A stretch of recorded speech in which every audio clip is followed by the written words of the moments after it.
Rahayu. Hai Sobat Sehat Rumah Sakit Madrihayu. Salam sehat dan bahagia untuk kita semua. Berjumpa kembali pada podcast kita. Sebelum kita mulai, saya akan memperkenalkan terlebih dahulu. Nama saya Ira Eka Ayuneng Tias. Saat ini saya bersama dengan Bapak I Agung Ponco, SST Eskepnes. Saat ini beliau menjabat sebagai Wakil Kepala di IGD Rumah Sakit Madrihayu. Kami biasanya panggil beliau dengan panggilan Pak Agung. Apa kabar Pak Agung? Baik, luar biasa Mbak Ira. Baik, Pak Agung silahkan bisa menyapa Sobat Sehat Rumah Sakit Madrihayu. Silahkan. Halo Sobat Sehat Rumah Sakit Madrihayu, saya Agung Ponco Nugroho. Nanti kita bisa bincang-bincang dengan Mbak Ira. Baik, terima kasih Pak Agung. Saat ini kita akan membahas tentang prioritas penanganan kegawatan di IGD.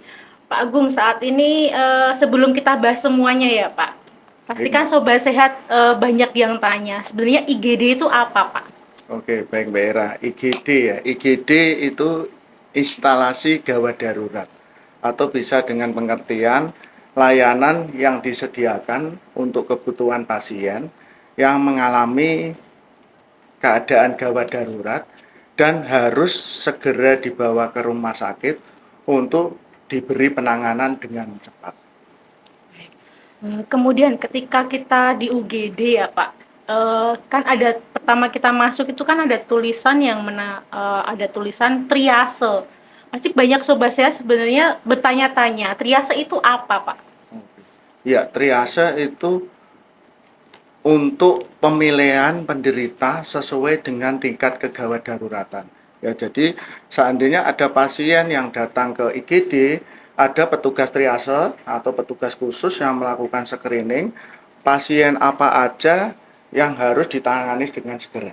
Seperti itu. Berarti nanti ketika masuk ke UGD, berarti nanti ada petugas yang screening dulu ya Pak? Maksudnya ini masuknya ke apa gitu. Betul. Ya. Baik, selanjutnya ya Pak ya, untuk prioritas prosedur pelayanan di UGD itu sebenarnya untuk pasien yang datang itu seperti apa Pak? Ya, yang tadi sudah saya jelaskan dengan triase, pemilihan penderita sesuai dengan tingkat kegawat daruratan. Nah, di situ banyak pasien atau keluarga pasien yang tidak mengetahui di situ dan seterusnya dia pengennya cepat ditangani. Ya, pengen cepat ditangani, padahal pasien atau keluarga itu, loh, saya sudah lama di IGD, kenapa nggak segera ditangani? Ya, nah, di sini IGD itu pasien ya ditangani berdasarkan tingkat kegawat daruratannya, bukan karena urutan datang. Nah, jadi teman-teman mungkin sobat sehat bisa menyimak ini untuk gimana kalau seandainya di IGD ada pasien yang memang harus segera ditangani, petugas triase sudah segera tahu kondisi pasien tersebut. Berarti sudah ada kriteria-kriterianya masing-masing ya Pak. Makanya kenapa ketika di UGD itu ada beberapa pasien yang mungkin memang kriterianya ada yang menunggu dulu ya Pak. Betul, kecuali betul. Kalau misalkan memang pasien yang gawat itu baru kami tangani terlebih dahulu gitu. Betul, ya, baik. Nah, saat ini kan di seluruh masyarakat kan kemudian sudah banyak yang punya KIS ya Pak atau BPJS. Iya. Itu apakah ketika di UGD ke pasien punya KIS atau BPJS itu bisa digunakan di UGD Pak? Bisa, sangat bisa. Ya, dan di situ kalau seandainya itu memang ada peserta BPJS Kesehatan, BPJS Ketenagakerjaan, dan jasa harja itu semua bisa dipakai di IGD. Ya, tapi di situ juga harus dilakukan pemeriksaan, ya, pemeriksaan oleh dokter jaga IGD itu masuk kriteria emergensi tidak. Nah, dan kalau dia masuk ke kriteria emergensi pasti langsung bisa dipakai. Jadi ketika periksa di UGD kemudian untuk masuk kategori yang tidak emergensi berarti tidak bisa digunakan ya Pak ya? Betul, tidak bisa digunakan dan kemungkinan tetap diberi pengobatan dan keluarga dijelaskan kalau memang BPJS-nya tidak bisa dipakai. Baik, terima kasih Pak Agung. Kemudian layanan apa saja Pak yang ada di UGD Pak? Khususnya yang di UGD Rumah Sakit Madrihayu. Baik, di IGD Rumah Sakit Madrihayu ada ambulan, ya, penanganan ambulan itu ada ambulan jemputan emergensi, ya, jemputan yang menjemput pasien-pasien emergensi di wilayah Kudus, ya, dan untuk ambulan rujukan, ya, rujukan untuk pasien di dalam wilayah Kudus atau di luar wilayah Kudus, dan ada untuk ambulan jemput kontrol, ya, jemput kontrol dalam arti dia mau kontrol ke spesialis dijemput, bisa diantar dan diantar pulang dan dijemput untuk pemeriksaan, dan bisa ambulan antar pulang pasien yang dalam kondisi dia bisa pulang tapi masih bentuk pengawasan oleh perawat dan bisa diantar ke rumahnya pasien. Nah, itu untuk pelayanan ambulan di IGD Rumah Sakit Madirahayu. Dan ada juga untuk PONEK, ya. PONEK itu untuk penanganan pasien untuk ibu hamil atau untuk kebidanan kandungan atau pasien yang intinya untuk maternal dan neonatal. Itu PONEK. Nah, dan salah satu juga untuk penanganan kecelakaan. Nah, Rumah Sakit Madirahayu juga kita melakukan penanganan kecelakaan atau trauma center yang siap untuk penanganan pasien kecelakaan lalu lintas, kecelakaan kerja, kecelakaan rumah tangga. Untuk kasus-kasus trauma bisa langsung ditangani di IGD Rumah Sakit Madirahayu. Kalau memerlukan konsul ke spesialis bedah, langsung dilakukan tindakan oleh spesialis bedah. Seperti itu, Mbak Ira. Kemudian Pak, pasti kan Sobat Sehat bertanya-tanya sebenarnya kriteria atau kategori pasien gawat darurat itu seperti apa, Pak? Kriteria untuk kategori pasien gawat darurat. Nah, kalau untuk pasien gawat darurat, pasien yang sudah dilakukan oleh petugas triase, dan petugas triase itu melihat apakah kondisi pasien itu dalam keadaan baik atau tidak. Contohnya kita melihat untuk RW jalan nafas, ya, jalan nafas, dia masih bisa bicara enggak, waktu dia ditanya namanya bisa menjawab enggak. Kalau bisa masih menjawab, RW-nya dia masih aman, ya, RW-nya. Jadi belum ada masalah, dalam arti masih aman. Breathing, ya, pernapasan. Breathing, pernapasan kita kontrol pernapasannya, dia sesak enggak, ya, cepat enggak, normal enggak pernapasannya. Dan kita cek saturasi O2-nya, ya, itu dalam batas normal enggak. Nah, seandainya masih dalam batas normal, dia berarti masih aman. Dalam arti tadi yang sudah kita bahas mengenai triase, ya, kita lihat sesuai triasenya, ya. Terus yang ketiga itu sirkulasi. Sirkulasi kita lihat tanda-tanda apa, ada tanda-tanda shock tidak, ada perdarahan tidak, ya, ada keluar darah tidak, ada kurang cairan tidak, nah, itu kita lihat. Nah, seandainya itu ada masalah berarti dia masuk ke tingkat untuk tindakan kegawatan. Ya, jadi tadi yang sudah dibahas mengenai triase, ya, triase di IGD Rumah Sakit Madirahayu itu kita memakai triase ESI, Emergency Severity Index. Kita memakai level 1, level 2, level 3, level 4, level 5, ya. Kalau level 1 berarti ini butuh penanganan tindakan gawat darurat, ya, segera. Dia yang tadi ada masalah di RW, breathing, sirkulasi, ya. Kalau level 2, nah itu juga bisa pasien gawat darurat tidak gawat bisa terjadi. Nah, itu juga tetap harus segera ditangani, level 1, level 2. Level 3 mungkin dia bisa ditunda, ya, ditunda dalam arti bisa untuk pelayanan atau pengobatannya bisa ditunda. Harus segera dilakukan, yang dilakukan harus level 1, level 2 dulu. Level 4 dan level 5 butuh pemeriksaan juga. Perlu enggak dia rawat inap atau rawat jalan, bisa dipulangkan oleh dokter jaga kalau memang sekiranya tidak perlu rawat inap. Seperti itu, Mbak Ira. Pak, saya kan pernah mendengar di pemeriksaan tuh kata fase emergensi, ya Pak. Fase emergensi itu pasien yang tidak gawat, tidak darurat juga. Itu sebenarnya untuk penanganan pasien yang seperti itu berarti masuk kriteria 4 dan 5, ya Pak. Betul. Nah, iya. Itu untuk penanganan pasien yang seperti itu bagaimana, Pak? Iya. Yang tadi untuk pasien tidak gawat, tidak darurat, tetap bisa dilayani di IGD. Apabila memang dia memerlukan mau berobat ya di IGD, dilayani di klinik rawat jalan IGD.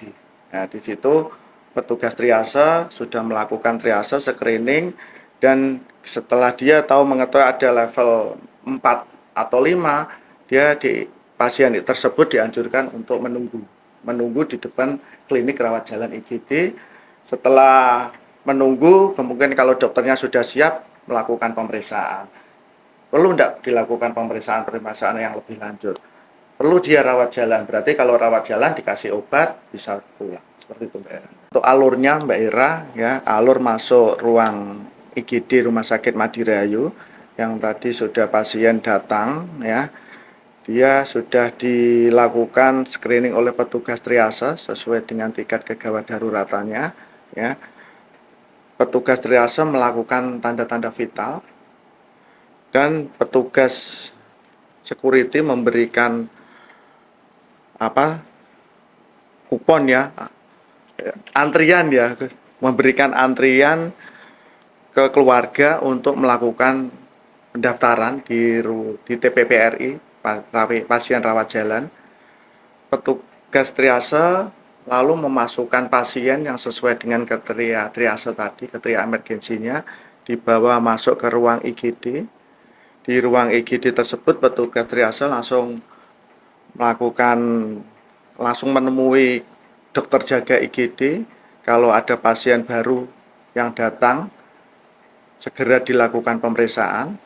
Dokter jaga melakukan pemeriksaan, dia masuk kriteria emergensi tidak, atau dia masuk triase level 1, level 2, level 3, level 4, atau level 5. Setelah dilakukan pemeriksaan, keluarga pasien dipanggil, ya, dipanggil oleh dokter jaga, diberi penjelasan perlu rawat inap enggak atau rawat jalan. Ya, kalau perlu rawat inap, keluarga dianjurkan untuk melakukan pendaftaran lagi untuk mencari kamar atau daftar kamar, ya. Setelah itu sambil menunggu keluarga juga dijelaskan, dokter memberi advies ke perawat untuk melakukan tindakan-tindakan yang memang dilakukan, ya, mungkin pasang infus atau pemberian injeksi, atau mungkin dilakukan rekam jantung, pemeriksaan labor dan lain-lain, ya, sesuai dengan diagnosa pasien. Ya, setelah dilakukan tindakan, kalau memang perlu rawat inap, berarti keluarga dikasih tahu untuk dirawat oleh dokter spesialis apa, ya. Kalau memang keluarga milih dokter spesialis yang sudah dipilih, perawat atau dokter melaporkan, ya, lapor terapi, lapor diagnosa, biar diberikan terapi oleh dokter spesialisnya, dan obat ada, dilakukan diinput ke farmasi untuk disiapkan obatnya. Setelah itu kalau memang ada pemeriksaan penunjang yang harus dilakukan, bisa dilakukan dulu kalau memang harus menunggu. Tapi kalau memang tidak harus menunggu, nah, petugas perawatnya langsung bisa mengantar dalam arti yang sudah dipilih kamar yang sudah ada, bisa masuk ke ruangan, ya, dan konfirmasi ke petugas ruang rawat inap untuk mengantar pasien. Seperti itu, kurang lebihnya seperti itu Mbak Ira. Itu tadi yang rawat inap Mbak Ira. Nah, ini untuk yang khusus untuk rawat jalan. Nah, setelah dokter memeriksa dan pasien itu nggak perlu rawat inap, ya, atau memang diperlukan pemeriksaan penunjang seperti laborat, ronsen, dan hasilnya masih baik, bisa rawat jalan. Keluarga dijelaskan dan pasien juga bisa dijelaskan juga oleh dokter jaga. Bisa pulang, diberi obat, keluarga mengambil obat di farmasi stasi gawat darurat, dan obat siap baru keluarga sama pasien bisa pulang. Seperti itu Pak Era. Ya. Kemudian Pak, sebenarnya tuh kapan sih kita harus ke UGD Pak? Baik, kapan kita harus ke IGD? Yang sudah saya sebutkan tadi, instalasi gawat darurat, ya, layanan yang disediakan untuk kebutuhan pasien yang membutuhkan pelayanan gawat darurat dan harus segera dibawa ke rumah sakit untuk penanganan cepat. Nah, kalau kita di IGD seandainya kita ada keluhan, sudah keluhan itu sudah diobati, sudah minum obat, tapi masih keluhan tidak bertambah baik, tapi semakin berat, ya, semakin berat. Atau mungkin contohnya ada juga panas yang sudah diobati kok malah semakin panas. Nah, itu bisa sesek, nafasnya sesek. Nah, itu kalau sudah sesek, sudah ada minum obat dari dokter keluarga ya atau dokter yang sudah periksa di rumah atau di puskesmas, dia kok bertambah sesek. Nah, itu segera langsung dibawa ke IGD. Nyeri, ya. Nyeri itu semakin dia mungkin nyeri bisa ditahan pertama. Tapi sudah minum obat, tapi nyeri itu bertambah berat. Nah, itu juga bisa langsung dibawa ke IGD. Nah, seperti itu Mbak Ere. Itu contoh kecilnya ya. Masih banyak lagi untuk contoh-contoh lain. Kasus trauma dia bisa perdarahan. Nah, itu untuk kasus-kasus trauma lebih baik kalau memang di rumah nggak bisa menangani, langsung bawa aja ke IGD. Gitu. Baik, Pak. Nah, kondisi UGD saat ini kan memang luar biasa sekali ya, Pak. Betul, luar biasa sekali. Rame, kemudian saat ini kan banyak sekali yang mungkin pasiennya itu harus menunggu bed untuk diperiksa. Kadang kan kenapa harus menunggu? Nah, terus kemudian antrian untuk diperiksa sama dokter itu kan juga menumpuk ya Pak, karena memang saat ini memang kita betul-betul ramai. Nah, itu bagaimana untuk penjelasan ke pasien gitu loh Pak, kenapa kok, pasti kan perbedaannya, kenapa kok diperiksa-periksa, itu yang pertama, kenapa saya harus menunggu bed, dan kenapa kalau di UGD itu kalau periksa harus ada di bed gitu. Baik, nah, itu banyak ya pertanyaannya ya. Iya, kondisi sekarang ini UGD saya bilang overload ya saat ini. Banyak sekali antrian sampai menunggu di kursi roda, ada yang di mobil. Nah, di IGD sendiri ada pertama di depan ada petugas triase. Itu petugas triase harus benar-benar melihat ya, melakukan screening dengan benar. Ya, pemilihan penderita dia gawat darurat tidak. Nah, sesuai dengan tingkat kegawatannya. Ya. Dan ada juga petugas duta informasi. Nah, duta informasi membantu petugas triase seandainya diperlukan untuk melakukan komunikasi. Ya. Yang pasien-pasien yang memang harus segera ditangani, ya harus segera ditangani. Nah, petugas triase pasti langsung dia mendahulukan untuk tempat tidurnya harus siap. Ya. Tapi kalau masih bisa ditunda yang dalam arti tadi level 3, 4, 5 bisa masih menunggu untuk antrian bed. Keluarga juga sudah dijelaskan kalau memang harus menunggu antrian, ya.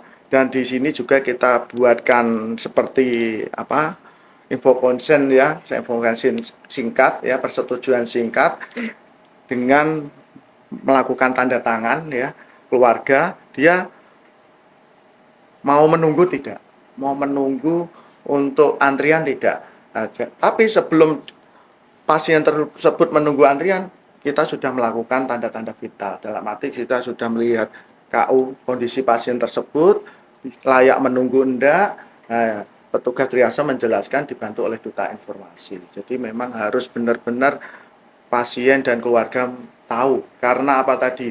Pasien dilayani bukan karena urutan datang, tapi tingkat kegawatannya. Gitu. Itu Mbak Ira. Baik, terima kasih Pak Agung. Kemudian dari sekian banyak ya Pak yang kita obrolkan, sebenarnya pesan untuk sobat sehat Rumah Sakit Madri seperti apa?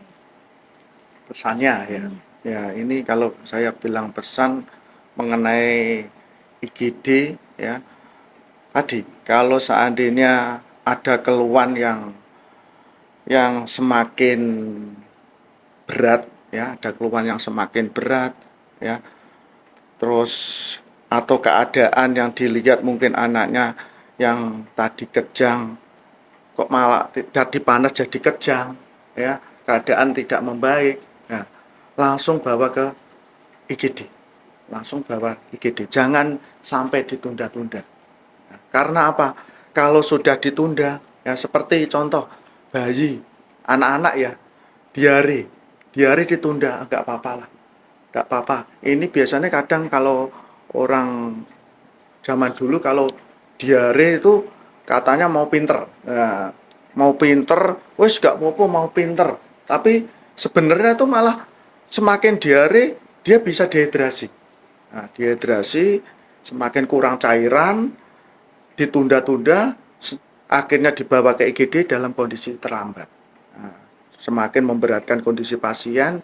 Nah, kita juga penanganan harus lebih cepat dan kadang seperti itu kita harus benar-benar menjelaskan ke keluarga kalau pasien ini sudah terlambat dan segera penanganan untuk harus dirawat di ruang ICU.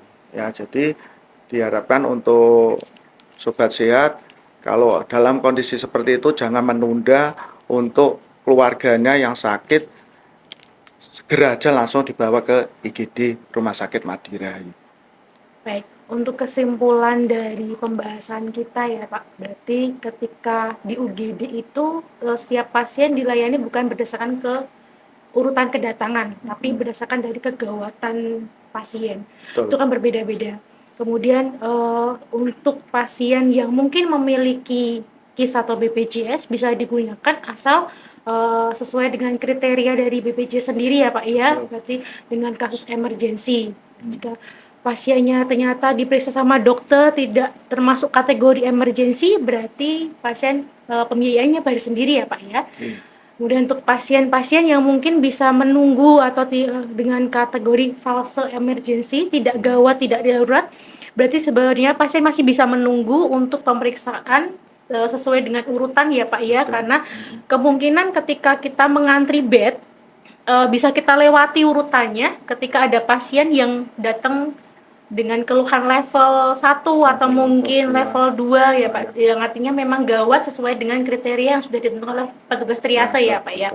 Baik, tidak terasa obrolan kita pada kesempatan saat ini sudah selesai dan saya mengucapkan terima kasih banyak kepada Sobat Sehat Rumah Sakit Madirahayu yang sudah setia menyaksikan podcast kita. Semoga informasi yang kami sampaikan pada kesempatan saat ini bisa bermanfaat bagi Sobat Sehat Rumah Sakit Madirahayu.